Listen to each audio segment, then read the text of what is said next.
CM DK Shivakumar ಇವತ್ತೊಂದು ಆರೋಪವನ್ನ ಮಾಡಿದ್ದಾರೆ. ಅವರ ವಿರುದ್ಧ, ಸರ್ಕಾರದ ವಿರುದ್ಧ ಒಂದು ಯಾಗವನ್ನ ಮಾಡಲಾಗ್ತಾ ಇದೆ ಕೇರಳದಲ್ಲಿ ಅಂತ. ಭಾವನಾತ್ಮಕವಾದ ಜೀವಿ ನಾನು. ಅವರ ಹೆಸರನ್ನ ಇಲ್ಲಿ ತರಬೇಡಿ. ಶತ್ರು ಭೈರವಿ ಯಾಗವನ್ನ ಮಾಡ್ತಾ ಇದ್ದಾರೆ ಅಂತ ಮಾಟ ಮಂತ್ರದ ಆರೋಪವನ್ನ ಮಾಡಿದ್ದಾರೆ ಡಿಕೆ ಶಿವಕುಮಾರ್. ತಡಿಮಾವ, ಇವನ್ ಬಾಳೆಹಣ್ಣಲ್ಲಿ ಏನೋ ದೋಷ ಇರಬೇಕು. ಸ್ವಲ್ಪ ನಿಮ್ ಬಾಳೆಹಣ್ಣು ತೋರಿಸ್ತೀರಾ? ಕೇರಳದಲ್ಲಿ ನನ್ನ ಹಾಗೂ ಸಿಎಂ ವಿರುದ್ಧವಾಗಿ ಈ ಪೂಜೆ ನಡೀತಾ ಇದೆ. ಶತ್ರು ಸಂಹಾರದ ಉದ್ದೇಶದಿಂದಾಗಿ ಈ ಪೂಜೆಯನ್ನ ಮಾಡಲಾಗ್ತಾ ಇದೆ. ನಾನು ಫೀಲ್ಡ್ ಅಲ್ಲಿ ಇದ್ದಾಗ ಎಂತೆಂತ ರೌಡಿಗಳನ್ನ ಒಬ್ಬೊಬ್ಬನೇ ನುಗ್ಗಿ ಹೊಡಿತಾ ಇದೆ ಗೊತ್ತೇನಾ? ಇರೋನೊಬ್ಬ ಅವನು ಹೋಗ್ಬಿಟ್ರೆ ಏನಪ್ಪ ಮಾಡೋದು? ಆಗಲ್ಲ ನನ್ನ ಮಕ್ಕಳ, ನಿಮ್ ಕೈಲಾಗಲ್ಲ. ಅದಕ್ಕಾಗಿ ಅಘೋರಿಗಳಿಂದ ಈ ಪೂಜೆ ಆಗ್ತಾ ಇದೆ. ಕೇರಳದ ರಾಜರಾಜೇಶ್ವರಿ ದೇವಸ್ಥಾನದ ಆಸುಪಾಸ್ನಲ್ಲಿ ನಡೀತಾ ಇರುವಂತಹ ಪೂಜೆ ಇದು. ನಿನಗೆ ಬಂತು ಟೈಮು. ಮೂಟೆ ಕಟ್ತಾರೆ. ಯಾವ ಮೋರಿ, ರಸ್ತೆ, ರೈಲ್ವೆ ಕಂಬಿ ಮೇಲಿನ ತಲೆ ಸಿಗುತ್ತೋ ಗೊತ್ತಿಲ್ಲ. ಇದಕ್ಕಾಗಿ ಪಂಚಬಲಿಯನ್ನ ಕೊಡ್ತಾ ಇದ್ದಾರೆ. ಪಂಚಬಲಿಗೆ ಇವರು ಬಳಕೆ ಮಾಡ್ತಾ ಇರೋದು 21 ಮೇಕೆ, 21 ಕುರಿ, 5 ಹಂದಿ ಮತ್ತು 3 ಎಮ್ಮೆ ಅಂತ ಕೂಡ ಅವರು ವಿವರವನ್ನ ಕೊಟ್ಟಿದ್ದಾರೆ. ಅಯ್ಯೋ, ನೀನು ಬಾಳ ಭಕ್ತಿಸ್ಕೊಳ, ನೀನ್ ಚಾಪೆಲ್ ಮುದ್ರಕೊಂಡಾಗ ನಿನ್ನ ಬಾಯಿಗೆ ನನ್ನ ನಾಳೆ ಎಕ್ಕಳ ತುರ್ಕ.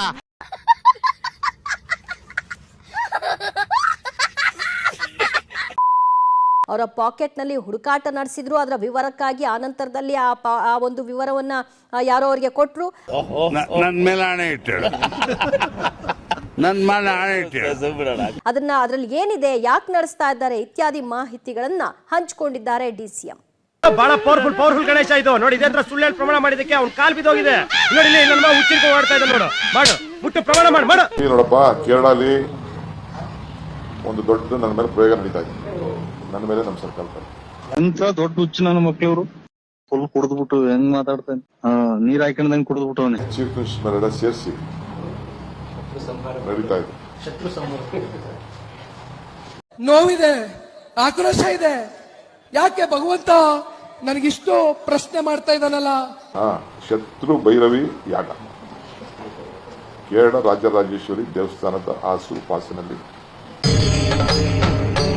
ಇದೆ.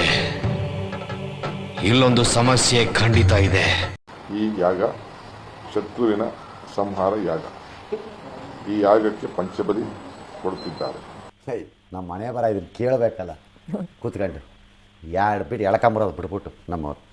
ಮೇಕೆ 21, ಎಮ್ಮೆ 3, ಕಪ್ಪು ಬಣ್ಣದ ಕುರಿ 21, ಹಂದಿ 5. ಈ ಯಾಗ ಮಾಡೋ ಸಾವಿರದಿಂದ